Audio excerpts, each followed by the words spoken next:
So on this week's episode of Be More Super, we're joined by not one guest, but two guests. One is a seasoned Hollywood screenwriter, and the other one is an actress with so many credits to her name. They've come together to form a great new company, Good Rebel Pictures. It's a wonderful Laura Vale and Rich. Is it Runay or Runat? You're making it much more fancy than it's Ronat. Ronat. Oh. Because I was thinking, because, you know, it's one of those names where it's like either one way or the other. But how are you two? How's life over the pond? Whereabouts are you calling in from? We're in Los Angeles right now. We're actually, we decided to move out from Los Angeles into the Valley where we have more space and we can have our dog and a view. So that's where we're calling in from today. Oh, wow. Woodland Hills. Do you know LA? Woodland Hills? Do you know what? I have never been to LA. I've done most of the East Coast and I've done Texas, and I've just come back from Chicago.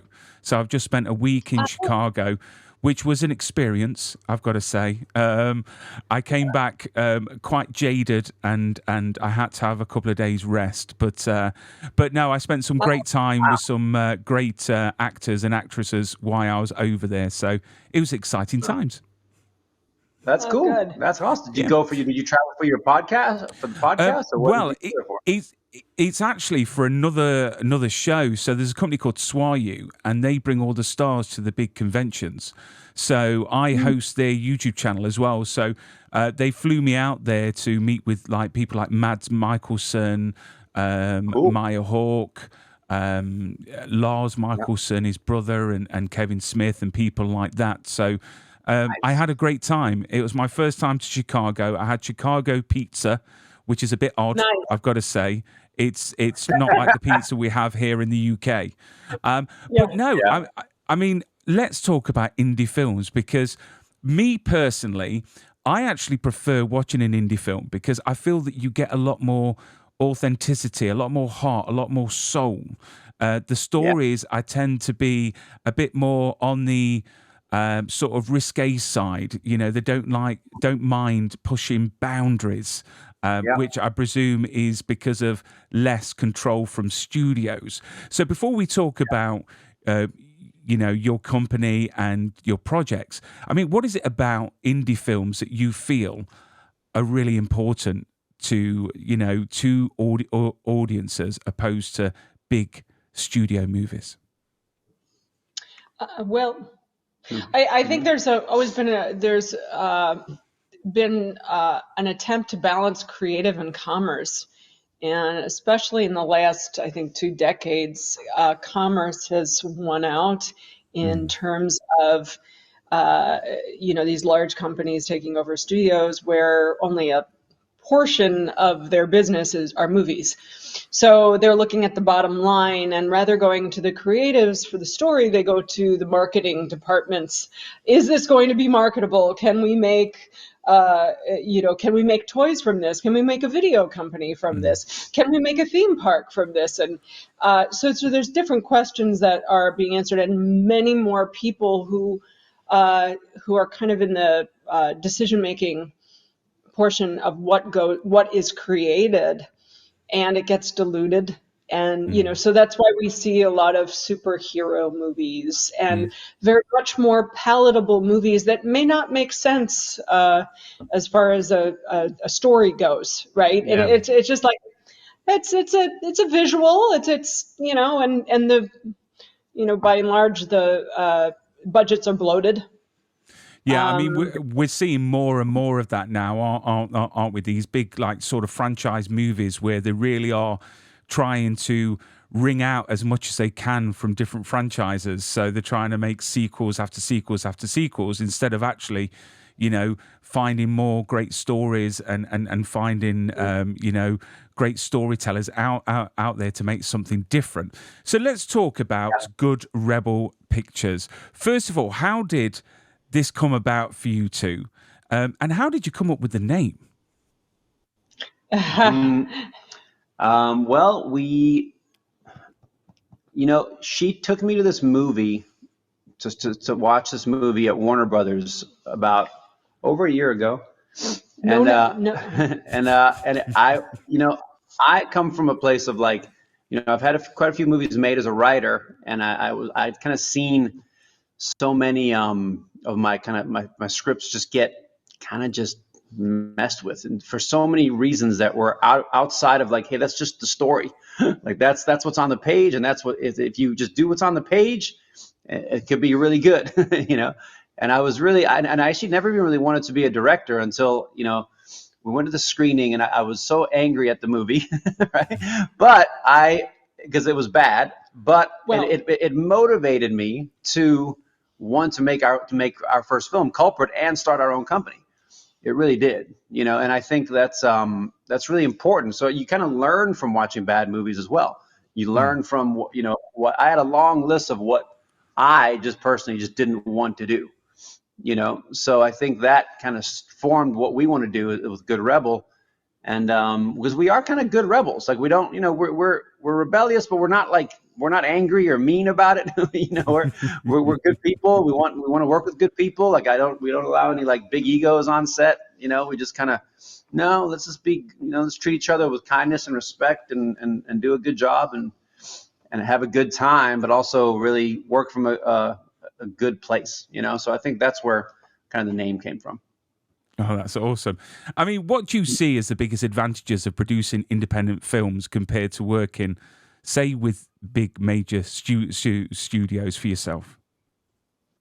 Well, there's, I think most of our lives, our professional lives, we've been dependent on other people to tell us what we can and can't do. And I think that ends up that for me personally as an actress, I've always felt underutilized. I've been training my whole life, and, I get to maybe, be a guest star or co-star on a TV show or this tiny part. I may get cut out of it. Your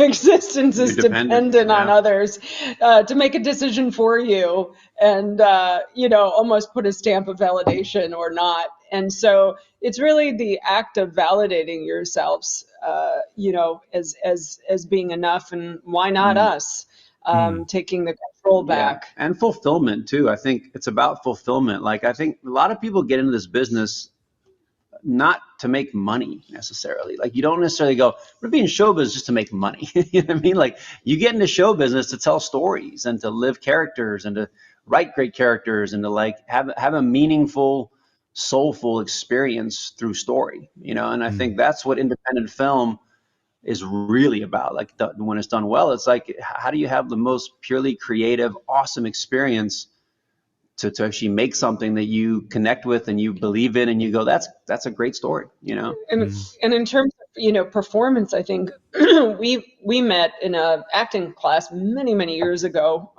His brief stint as an actor, and we know all these fantastic actors who aren't stars necessarily. So what we did is we rounded them all up for this recent movie that we did, and even though they're not stars, I mean, the performances are wonderful. So, there's so many journeyman actors, theater actors, people who just aren't recognized, who are just high quality. And they're right for the roles. Yeah. I think that's one big mistake studios make, is they don't really care about who's even right for a role. They just care about the name that's going to sell the tickets.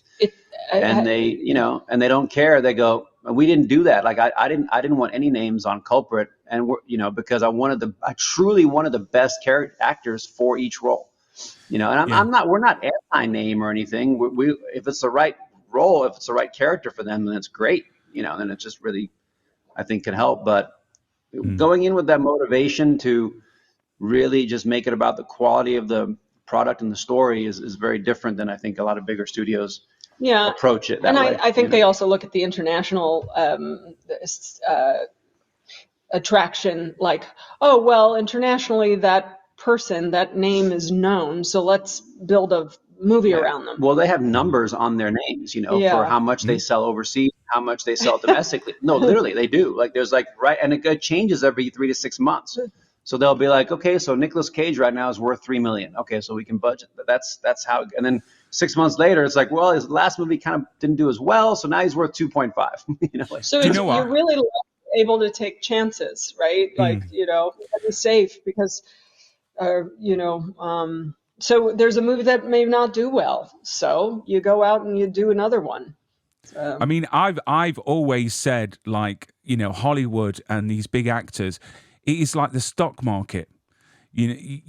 For them, for the big studios, it's all about the names. And I just love it when I watch films and you see background actors or the extras outshining these big names. I just think it's great. But it's just really refreshing to hear that, your company is giving chances to so many talented individuals that aren't getting the chance that these big studios are giving, because they're not Ryan Reynolds, they're not Ryan Gosling and people like that, and The Rock, which I think, again, I like to watch movies with fairly unknown people, because I think that, again, adds a bit more authenticity or authenticity to it, because you're not going to see him from like another movie like Harrison Ford being in.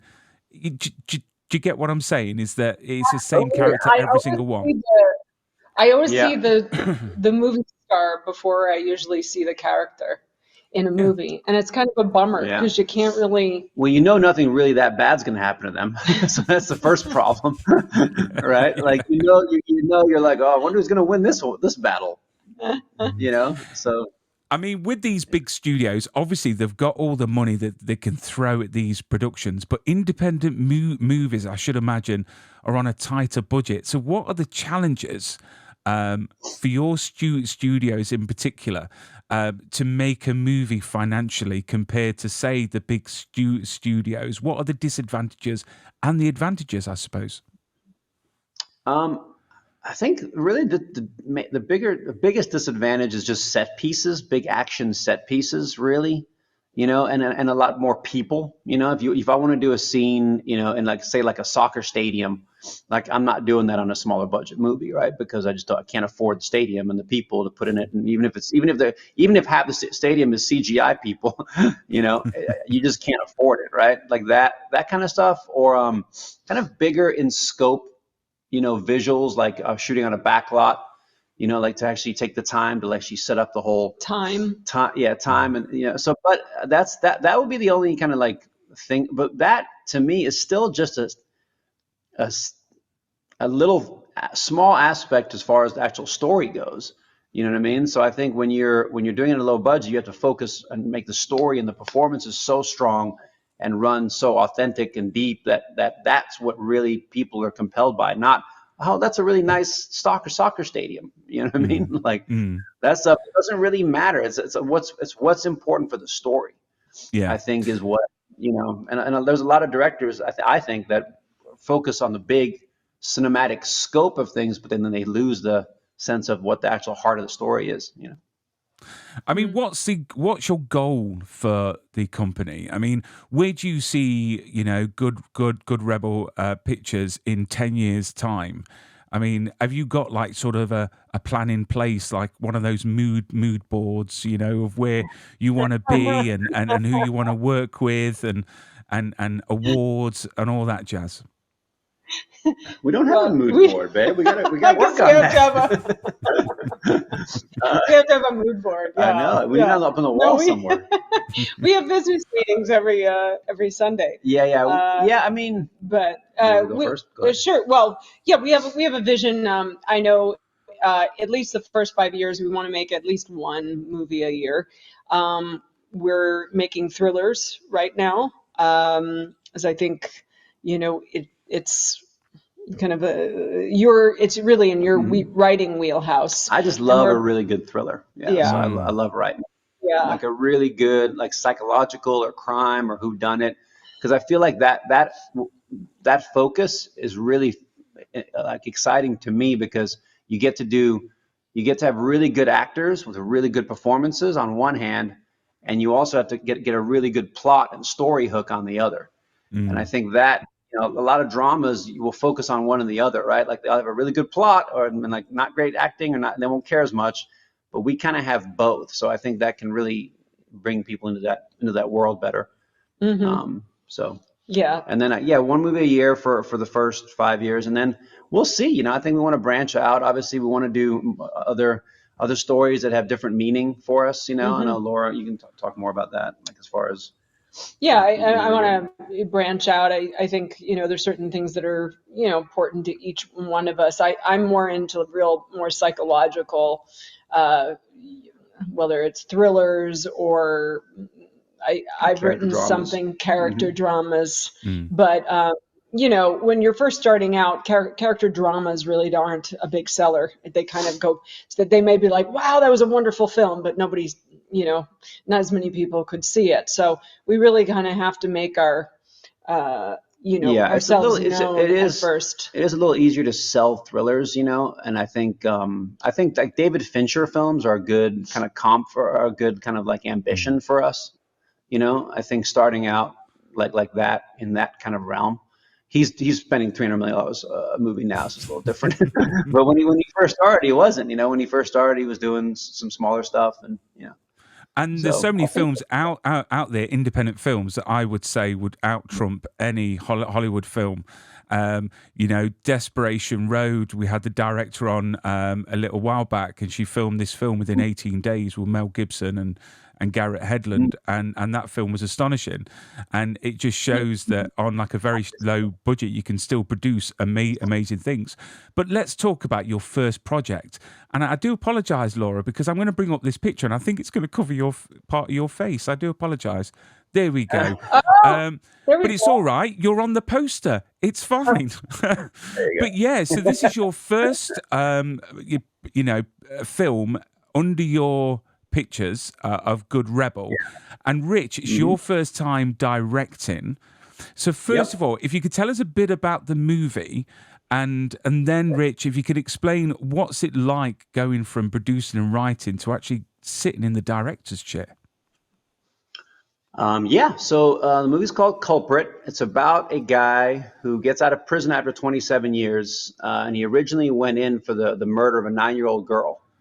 And her older sister, played by Laura, had never really thought he did it. So she kind of, she felt like somebody in her own family was responsible. Maybe your dad, maybe your uncle. She wasn't sure. So she helps get him out, and as soon as he gets out, they basically kind of partner up to find out who the real killer was. But 3 days after he gets out, another girl gets killed in the exact same way, Mm. and you're like, oh, is he guilty? Is he not? And you won't know it until like the last frame of the movie, pretty much. So it's like a Wow. cool, really good look and a good ride. And I Yeah, and can't. sorry, they're in Texas, and there's a lot of kind of vigilante justice going on in the family, in the town. There's a lot of antipathy towards this man getting out. And I can't believe there isn't a screener for this. I did reach out and say I need to watch this movie because the description for me is my kind of movie. But Rich, what was it And we'll like send it. directing this for the first time? This is your first movie. So what were the things that surprised you from going from being a writer and a producer? Well, I kind of like I mentioned before, when you're just a writer, once you kind of sell it, the director and the producers and the team, they take it over and they do what they think is right with it, But so getting to really fully realize a script that I've written and then really bring it to life was the best. I mean, it was just great. It was like the most creatively fulfilling and pure and amazing experience from start to finish. Like I said, I had that checklist of what I didn't want to do, which is long, and not doing a lot of other things let me really focus on going, okay, let's rehearse this like a play for a month before we shoot it, which was fantastic. So that made the performances so much, I was doing 3 takes on average because the actors were just so dialed in, doing 7 drafts of a shot list that I was just trying to go through and really create visually and with the DP and stuff. So it's just really preparing it well, like, preparing the movie in the right way, I think is a really big deal, So it was just a wonderful. I want to just keep doing that now. I just want to keep making movies. And Hey, I don't necessarily a big budget. Honestly, we were very low budget. We want a bigger budget for the next one. We will. We'll get we a slightly bigger, but as far as Hollywood terms, still pretty small. Because we don't. The truth is, we don't really need it. Like, there's so much fat to be trimmed. Oh man, we had. Our crew was like, I think we had 8 people on the crew. And our production designer was also our prop department and art department, and did everything, and he did it great. Like, he didn't. Yeah. He needed a couple days. He needed one helper. And it was also on weekends. We shot on weekends. We shot on weekends during the strike, by the way. Yeah, oh, wow. over the yeah. And Laura, who do you play in this film? Because obviously you're there up center in that poster. If you could tell us a bit about your character. Yeah, my character is, she's estranged from her family. She's the older sister of the girl who was murdered when they were young. So she's been estranged from her family for a while, because there's a lot of family tension, as you see in the film. And unfortunately, there were some scenes that actually had to be taken out that were really rich in that kind of family, even trauma. So she's a bit traumatized by what's going on.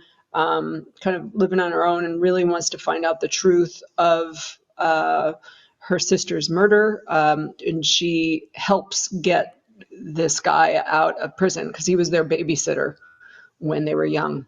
So she just wants to find out the truth, and she doesn't know where to put her trust, her family or this guy. And so she's really caught. And she doesn't suffer fools well, but you wonder if she's being played. I mean, the strap line for this film, I love it, where it says, just because you let a man out of prison doesn't mean he's free. I just love that. I saw that written on the description. But because obviously this company is part of yours, Laura, as well, what does that make you feel like when you're actually acting and making this film? I mean, is it a lot more pressure knowing that, you're part of this company and it's your baby and everything that goes with it? It is. And I I think in terms of, having the crew and the cast and being part of that decision, is one thing, and then making sure we're coming in under budget. But we had a wonderful producer on this who said to me, when you're acting, you're acting. You take off your producer's hat. I'm going to protect you from anything going on in terms of the production side of things. And you're just an actress when you show up on set. And I was like, oh, it really created this very safe buffer for me. So my head was not on that side of it. It was only in character. So I think when, having that separation from the two roles was very important for me. So I'm glad we had that discussion. He was smart enough to tell me that. And so, Laura, from your experience from doing everything that you've done in the business, what was the director like? Was he nice, or was he a bit shouty? I mean, did he lose his temper a lot? Cranky. He was like, give me my jelly beans. Where are they? I love jelly beans. No. It's it's funny because we were rehearsing together, and we really got our director actor relationship straight before going on to set. Like, I like to ask why, and he's like, bring me aside before you start asking why. Well, I would say bring me aside before you ask me the fourth why. I'm okay with the first 3 whys. I can usually answer those, but when you start going, why is the sky blue? I'm like, it doesn't matter. Sorry, I'm the dog over here.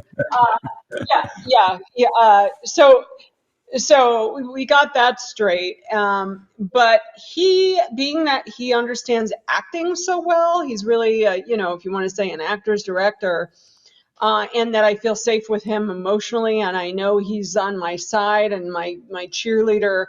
I felt incredibly comfortable with him, and I wouldn't be able to give this kind of performance with any other director, I think, because I felt so safe. Mm. He understands me. He understands the actor's process. He knows, and we both have an understanding from our training that we as actors are serving the story. The story is not serving us as actors. We are serving the story. So I think coming from that perspective, it's much easier to kind of let go of any kind of ego or preconceived notion.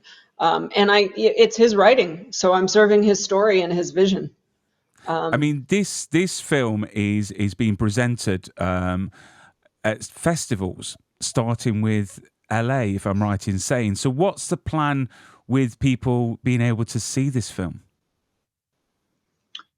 Well, we are premiering at A festival, festival, which we which can't we're not announce. allowed to talk about it yet. And in like 2 weeks, they're going to let us know, which is really annoying. But Yeah. they have a publicity team that they're like, so it's going to be in LA, and it's the opening night of the festival, which is great.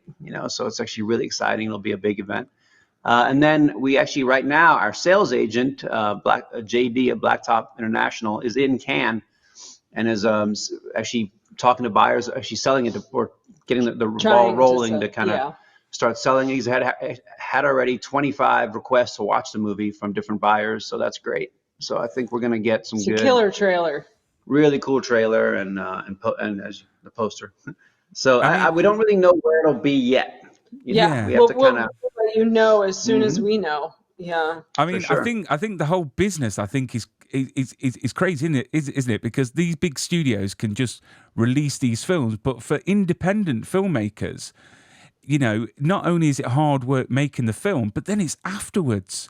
It's sort of like getting these films out because there's so much content out there. We're sort of drowning in it, and majority of it is awful. So when you get, those gems trying to push it themselves through, it must be so difficult to get, especially like in the UK. I mean, we don't get a lot of stuff that's available in the US or Canada. And it's so frustrating because I can't understand why not. But obviously it's licensing and buying the rights. I mean, is it a profitable business, or is it a case of just art? Because, being a filmmaker, is it a good business? I think you can have the best of both worlds if you're smart about it, honestly. And I think you can have a movie like Culprit, for example. I think is a great kind of case because we don't have the big name, the drawing box office names. But one thing I've seen happen from the process of even going through the editing process and screening it for a lot of producers who I've known for a long time who've made a couple hundred movies each, they are responding to the quality of the story and then the film. And they're like, this will sell. So quality still does rise, I believe. Will it rise to make millions and millions? Maybe not. You know what I mean? But will it make your money back then some, especially if you know how to keep your budget relatively low. Very, very doable and and every producer will tell you the opposite because they're also scared.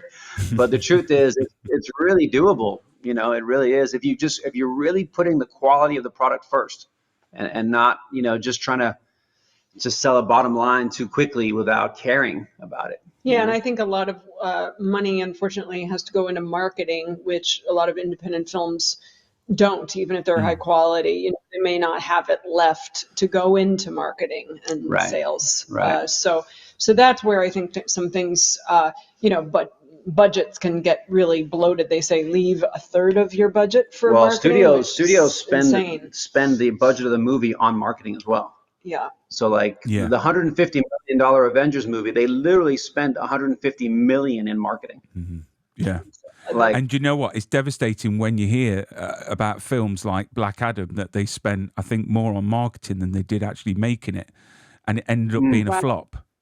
So it's sort of like you just think, why waste that money? Put that money into some sort of scheme to help independent filmmakers. Like a fund where they can get into and they can release it with the studios as an independent. But but no, I can't wait to watch the movie. I mean, there was rumblings that potentially you could bring it international. So obviously, if you bring it over here, that would be fun.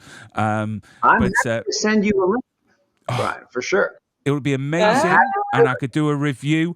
I'm not like one of these critics where, thing is, with me with critics, for some reason, I just feel that they go out their way to try and find the bad in everything. Because if they go all out of town on it, like in raising every bad thing about something, it raises their profile, and everyone's going to listen to them because they're saying negative things. But I love the whole filming process. I love the fact of story. I love the context and everything like that. And I would love to watch it. I absolutely love to. I'll email it to you today. Yeah. When we get done, you just got to send me your email somehow. We have a Brit in the cast, and there's no way that it's not going to go to Britain. So it'll definitely be in Britain for sure. Yeah, we love our independent films here. I mean, the independent sort of film industry in the UK is massive, and I think it's just because over here we love that. The art and there's a lot of independent filmmakers. There's one called Shane Meadows. I don't know if you've ever heard of him, but he made a film called Dead Men's Shoes, and he's an amazing filmmaker. He really is. But yeah, I mean, it's been great having you on and talking about the project. So obviously, with this in mind, are you working on your next project now? Is there anything that you can tease and give potential exclusive? Our next film is called Seven Suspects. Ooh. And it's a crime thriller about an investigative journalist who finds out her best friend and sister is gone missing in their hometown of Hudson, New York, upstate New York, and she goes back and starts to kind of like unravel a wild mystery around what happened to her, and then discovers a burgeoning serial killer is in the town as well. So it's just like, oh shit. When you're writing these things, and bearing in mind it's for it's an independent film, do you write it with that in mind? Because obviously you could go to town with it being based in this location, that location. So when you're actually writing it, are you bearing in mind budget and filming and everything like that? Yeah. Knowing from what we did with Culprit, I have a pretty good sense. I mean, I was doing that already. You kind of, over the years when I've been hired to write, I always know around what budget we're kind of dealing with. So so basically I kind of wrote it to be about a $2 million movie or so, like a pretty smaller film. That way. You say small, but 2 million sounds a lot, but I presume in the film world it's not. But Laura, have you got any plans on getting into that director's chair? I've been asked. I have a script that I wrote that I might end up directing, but it's going to be a few years from now, I think. I'm still in kind of actor mode and enjoying that. I think that's going to be out a few years. So, because there's one that I wrote that I probably will end up directing. Excellent. So we'll keep an eye out on that. I should. Everybody's been asking me that, and I'm like, no. But yeah, acting's hard enough. And does Ernie ever come to set, or is he not allowed? Oh, does he? He was actually. Yeah, go ahead. In every behind the scenes picture, I look like that weird director with a French bulldog on his lap. And it's just, it's weird. I mean, it's just weird, We just got him. We had just got him. We adopted him from another family because he was getting beaten up by their dogs. And I said, we can't have a dog now. We're going into filming. And he's like, oh, yes, we can. So we got him, but he would just basically hang out with Rich on the director's chair because he needs to be connected to people, and he loved it, and people loved having him around. He was very quiet. Yeah. We actually put him in the movie, but it got cut out. There was a scene where he's being walked by our gaffer, and past the lead character, and Ernie's kind of looking around. Just a secret, never put in a French bulldog into a film because they will upstage any actor in that film. True. It's definitely true. Bless Ernie. I bet he's gutted that he got cut out of that movie. So it'll Yeah, never, we gave it'll him never. Yeah, he'll never forgive you. But what I'll do is at the bottom of this video, I'll have all the links for all your socials and everything like that for everyone to follow you and follow the journey of good Rebel Pictures and yourselves. But good luck Wonderful. with everything. I cannot wait to see the release of Culprit and see the movie. And hopefully we can have you back on the show for your next release. Yeah, Coming great. up in well, next year. That's brilliant. Thank you so much.